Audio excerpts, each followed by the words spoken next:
YouTube vinyl community, ZZ Top fans, random people on the internet. My name is Giggens, and we're here today to talk about ZZ Top's fifth studio album, Tejas, released November 29th, 1976. This is definitely what they've called a transitionary album for them, and I can see that to some degree. It harkens a little bit what was going to come next to their next album 3 years later, and it has a little bit of what they were doing up to this point. But Becky Taylor, I've got your album. I'm really enjoying it, so thanks, Becky. But this album for them came out during a really, really popular time for them. They were on the Worldwide Texas tour at this point, which was a multimedia show. It was basically a traveling zoo, really. They would have live animals on stage with them, which were all taken care of, and everything was done in accordance. They weren't breaking any animal laws. An audio-visual component where they'd have like sunset or a sunrise. Like they had lots of videos. The stage was shaped like the state of Texas, and they toured it for like a year and a half. It was a humongous tour for them. And, from having just done simple shows where they'd come out on stage, play their songs, and leave, they wanted to do something way different than what they'd normally done and bring Texas with them. And so there's a famous quote of Billy Gibbons saying that, people started wearing cowboy hats in New York City because of ZZ Top. And I totally believe that, but I love this album. It's definitely, I feel like it's not one of their more well-known albums because there really isn't anything super famous on this besides maybe Arrested for Driving While Blind. That might be the most famous song on here. Although, It's Only Love, the first song on here, was released as a single, hit number 44 in 1976. And this album was the last people heard from ZZ Top for a few years until they came back in 1979. And at that point, they sort of embraced more of what was happening in the culture, more synthesizers, different textures, different sonic, atmospheric devices to use with their blues power, and created a sound that would eventually lead to Eliminator a couple of years later. So this is kind of like the end of the early era of ZZ Top, if you will. But yeah, I mean, to have gone on that tour and seen that show with like the animals and the buzzards and the snakes and everything else on stage must have been a trip. There's bits and pieces of video online about it, but no actual full video has ever been released as far as I know, which is sad. I mean, that would definitely sell. It'd be a hell of a record to press and enjoy that concert then and watch that concert. It would be so freaking cool. But Arrested for Driving While Blind was also a single. In the US, the B-side was It's Only Love. In the UK, the B-side was Neighbor Neighbor. We're hitting number 91 in 1977. The original mix of this album was finally released on CD and iTunes and online and everything in 2013 after being on what they called the six-pack for a long time, where in the late 80s, a lot of their albums got reissued with big 80s drum sounds. And so that was what was available for a long time until only fairly recently you got to hear the original album, or if you found a copy, the actual record. But yeah, I love this album. I think it's great. And It's Only Love, the first song on here, it's super catchy. I mean, it's a phenomenal track, and Frank's drumming on this album blows me away. But this song in particular, his shuffle work and his cymbal work is so expressive and fills in the gaps. You gotta remember, they're just a trio, but when you have somebody who knows what they're doing to fill in all that space underneath the bass and the guitar and the vocals, having that bit of texture really builds the song up. His cymbal work is so emotive. The way he hits the bell, the way he brings the stick to the bell in certain parts of the cymbal. He really is a master of what he's doing with that kind of atmosphere he's creating. He's such a storyteller. But the guitar on this one reminds me a little bit of Happy by the Rolling Stones or even Tumblin' Dice. It's kind of got that feel to it. Mostly a clean guitar sound, a little bit more grittier during the choruses, but Billy and Dusty singing together, one of my favorite things ever. I love the dynamics of their harmonies together. Great vocal performance. It's a chorus that instantly makes you want to sing along, and the shifts on the structure of this song are fantastic. The way they have these breakdowns, so whether you just have Frank doing his drums, man, I mean, this guy is a metronome. He's such a freaking great drummer, and I feel like people don't give him enough credit for being such a great drummer. He learned from Ginger Baker, but I mean, what do you want? Arrested for Driving While Blind. This is a song, it's an anti-drinking and driving song, but Dusty holds the bottom end on this one. Something crazy. The bass on this track is just awesome. It's so bouncy and silky, and I really, really love how the guitars kind of make for the space. They kind of let the notes ring a little bit more, so you kind of get more atmosphere out of the guitar. And the solo at times is a little more hypnotic. Can't talk today, but it's a straight up rocker. and this has been in their set list for a very, very long time. El Diablo is the next track on here, and this one has a really good guitar tone, real slinky and rubbery, kind of like Buddy Guy, a little bit like Buddy Guy. But it's a real creepy, eerie kind of track, and for me it definitely is a foreshadowing of what they would do on the next album, where they'd use a lot more studio trickery, especially with a song like Manic Mechanic, where you get a lot more like bouncy or rhythmic kind of textures. This song kind of references what was going to come.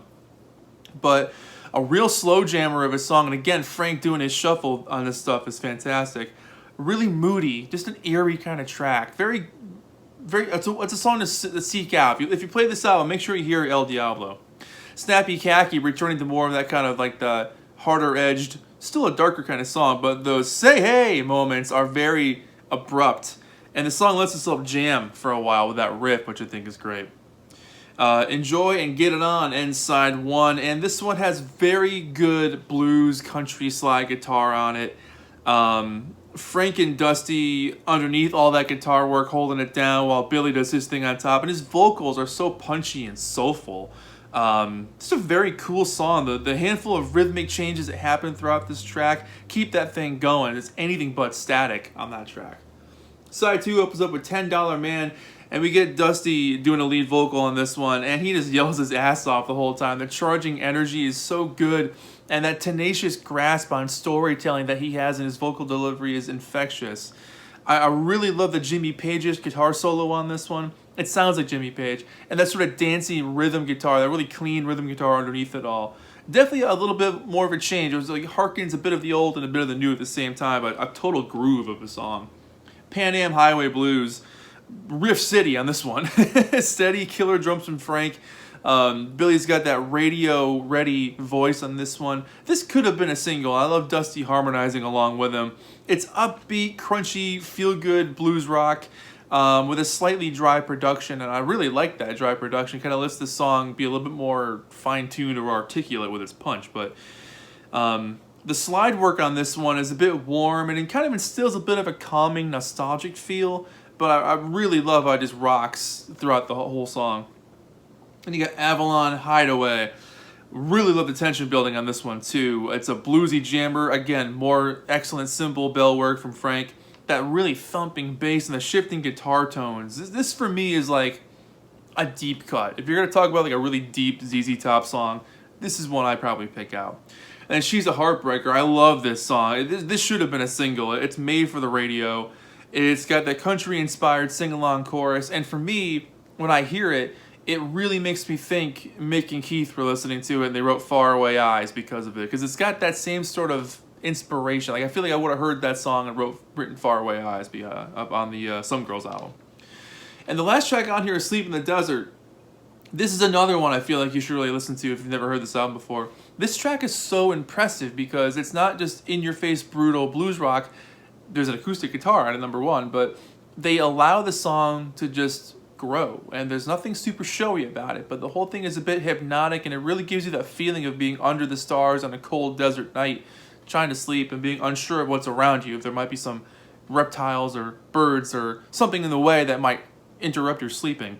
They really play with textures a lot, and that slower pace drives home that feeling of uncertainty and that anxiety that kind of creates this world you get lost in as you listen to it. It's a wonderful track that shows just how dynamic they could be, where when they're not blazing through a blues rock song, they can scale it back and still make something that's just as impressive to listen to. So I really enjoy that song a lot. That one for me is really cool, but this album went gold. It hit number 17. It wasn't as popular as Fandango, the one that came out before it, because it didn't have that big radio song like Tush was. I mean, that song was humongous, but I love the fold out on this one. So you open it up, picture of the three guys first. You got Billy, and again, this is before they grew their massive beards, but Billy up top there, Frank, and Dusty. Love this thing. Such a cool looking cover, and the record comes from the top, which is a bit different. But another shot of them. And the words. And I believe this was their last album with London Records before they signed with Warner. That feels right. But the labels, those custom labels, are so cool. I love the logo they had this time too. Very cool. Same deal inside too. So yeah, you know, I've been a ZZ Top fan for a long time, and with Dusty just passing away, unfortunately, it was one of those like, I can't believe I haven't reviewed any of their albums yet. So it was definitely a moment of like, all right, I gotta make this happen for Dusty here. So yeah, that's it. I mean, I really do enjoy this album. It's a lot of fun to listen to, and it's definitely something that isn't hit loaded. There's not a bunch of hits on this thing, but that's kind of why I like it. It's kind of a deep cut album, and they recorded it during a break in that big world tour they were doing, so they were already on fire. So they just went in and blasted this thing out, and here you go. But yeah, for me, this thing is easily like a 7 or 8 out of 10. You know, it's not perfect by any means, and some of the riffs can be a little repetitive here or there, but overall, it's just a really fun album to listen to, and I really enjoy their vocal performances. And, you know, my favorite songs on here are It's Only Love, Arrested for Driving While Blind, Asleep in the Desert, She's a Heartbreaker, Pan Am Highway. I mean, there's a lot of big classic songs on here for me, so I don't think I showed the back cover yet, but there you go. So yeah, that's it. My name is Giggens. This has been ZZ Top, Tejas. 7 or 8 out of 10. Really, really dig this album. Let me know if you've heard this and what you think about it, and we'll chat about ZZ Top down in the comments. But yeah, my name is Giggens. I'll see you in the next video. Take care of yourselves. Bye-bye.